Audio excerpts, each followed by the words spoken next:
Assalamualaikum warahmatullahi wabarakatuh. Perkenalkan, nama saya Zaika Wulandari dengan NIM 434221045 akan mempresentasikan tugas untuk mata kuliah proyek 2 mengenai proyek skripsi saya, yaitu dengan judul aplikasi diagnostik mata minus berbasis AI untuk mendeteksi kondisi mata berbasis website dengan metode deep learning. Baik, kita masuk ke pendahuluan. Di sini untuk pendahuluannya sendiri ada latar belakang, rumusan masalah, tujuan, dan juga manfaat penelitian. Jadi untuk latar belakang saya, miopi ataupun yang kita kenal sebagai mata minus adalah gangguan refraksi yang menyebabkan objek jauh tampak buram. Kondisi ini semakin umum terjadi, terutama pada anak muda atau pekerja digital yang sering terpapar layar laptop atau layar handphone. Dan jika tidak ditangani dapat berkembang menjadi komplikasi serius seperti glaukoma atau ablasi retina, yaitu penyakit yang lebih serius mengenai retina pada mata. Sayangnya, keterbatasan fasilitas kesehatan dan juga rendahnya kesadaran masyarakat membuat deteksi dini itu sudah dilakukan. Jadi, di sisi lain, kemajuan teknologi artificial intelligence atau yang biasanya kita kenal dengan AI, khususnya deep learning dengan CNN, membuka peluang untuk melakukan deteksi otomatis terhadap miopia menggunakan gambar fundus mata. Dan model CNN seperti VGG16 terbukti untuk andal untuk klasifikasi cerita medis. Untuk meningkatkan kepercayaan pengguna, pendekatan explainable AI seperti LIME dapat digunakan untuk menjelaskan alasan prediksi yang dihasilkan. Penelitian ini mengembangkan aplikasi berbasis website yang dapat mendeteksi kemungkinan miopia secara otomatis, cepat, dan juga transparan menggunakan model CNN dan juga visualisasi XI. Dan untuk rumusan masalahnya sendiri, di sini saya bagaimana merancang dan juga mengimplementasikan sistem deteksi miopia berbasis deep learning yang menganalisis citra fundus mata secara akurat dan menyajikan hasil diagnosis melalui platform website. Dan untuk tujuan penelitian di sini ada tiga. Yang pertama, mengembangkan model deteksi miopia berbasis convolutional neural network atau CNN yang mampu mengklasifikasikan kondisi mata dari citra fundus secara akurat. Yang kedua, membangun aplikasi berbasis website yang memungkinkan pengguna untuk mengunggah citra fundus mata dan memperoleh hasil diagnosis otomatis dalam bentuk klasifikasi kondisi matanya mereka. Yang terakhir ada menyediakan fitur edukatif dan rekomendasi diagnostik yang dapat membantu pengguna memahami hasil dari deteksi secara memperoleh saran dan juga tindak lanjut yang sesuai dengan kondisi dari penggunaannya tersebut.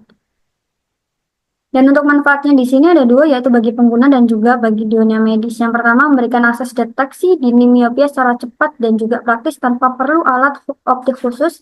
Yang kedua, menyediakan alternatif alat bantu screening miopia berbasis AI.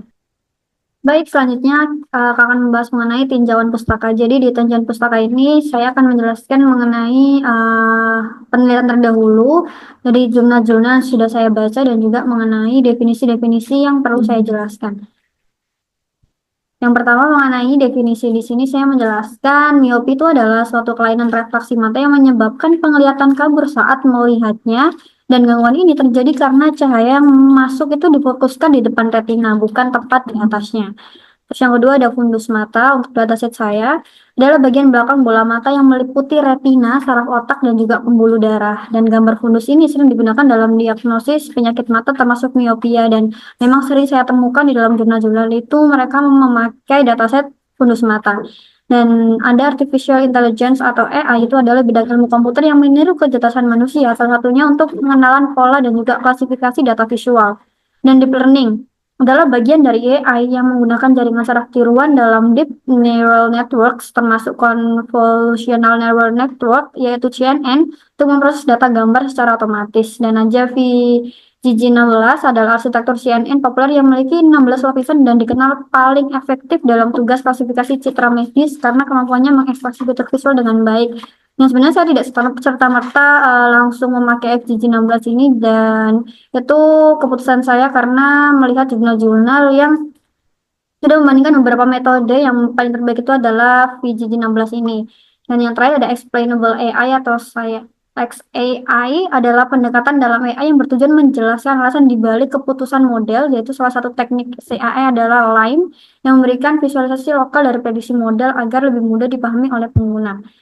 Jadi untuk penelitian terdahulu yang pertama itu adalah detection of Pathological Myopia Using Convolutional Neural Network oleh Anita J. Suarez dan G.R. and Murugesan P. pada tahun 2020. Jadi jurnal ini tuh mengembangkan sistem otomatis berbasis Convolutional Neural Network menggunakan CNN untuk mendeteksi pathological myopia dari gambar fundus mata. Dan di sini penulis itu menggunakan preprocessing seperti resizing dan juga augmentasi serta arsitektur CNN untuk klasifikasi binary, myopia dan juga non-myopia.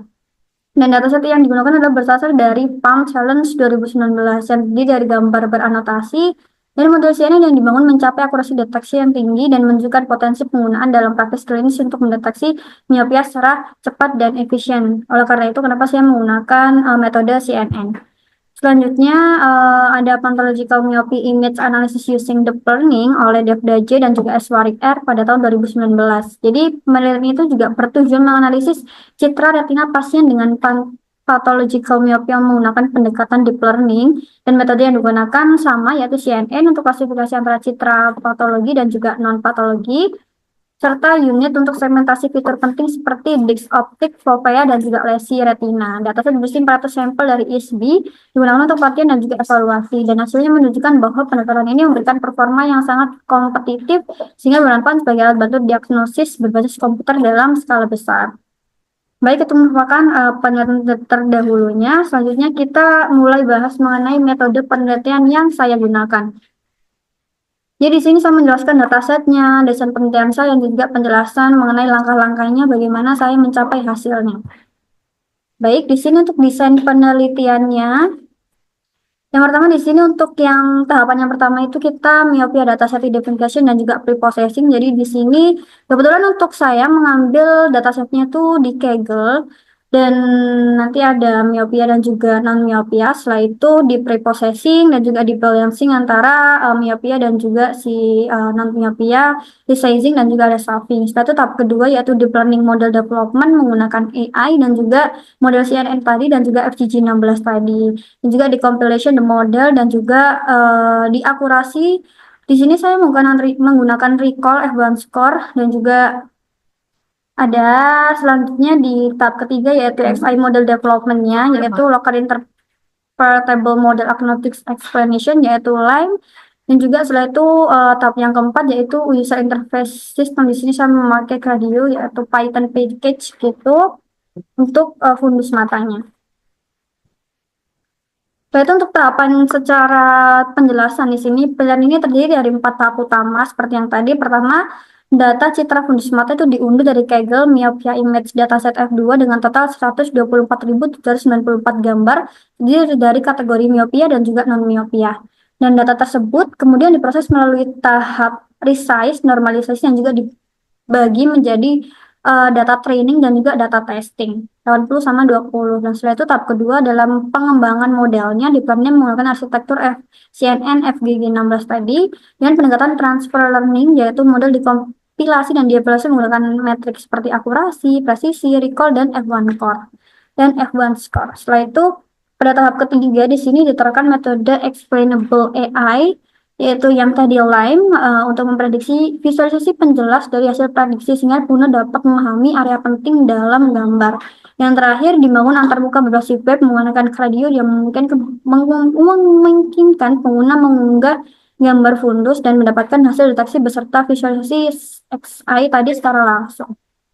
Itu. Dan untuk datanya sendiri seperti yang sudah jelaskan tadi, saya sendiri mengambil dari Kaggle yang bernama Myopia Image Dataset F2, gambar fundus mata berlabel, miopi dan juga normal. Dan di sini diunduh dulu datasetnya, setelah itu atributnya seperti yang ada. Dan selanjutnya pelabelan data di sini seperti yang terlihat di layar yaitu pelabelan antara miopia dan juga normal, dan juga di sini untuk yang miopia dengan miopia 1, miopia 2, miopia 3, miopia 4, dan untuk yang normal dengan nama normal 1, normal 2, normal 3. Dan untuk foldernya sendiri miopia underscore image dan juga normal underscore image. Setelah itu ada preprocessing. Nah, saya kebetulan sudah melakukan preprocessing. Di sini ada preprocessing untuk mata minus miopia dan juga normal yaitu resizing dan juga pengaturan warnanya, tekstur dan warnanya. Nah, mungkin itu saja penjelasan dari saya mengenai konsep skripsi dan juga deskripsi mengenai proyek untuk proyek 2 saya. Mungkin itu saja, mohon maaf jika ada salah kata ataupun penjelasan yang kurang dari saya. Mohon maaf dan juga terima kasih.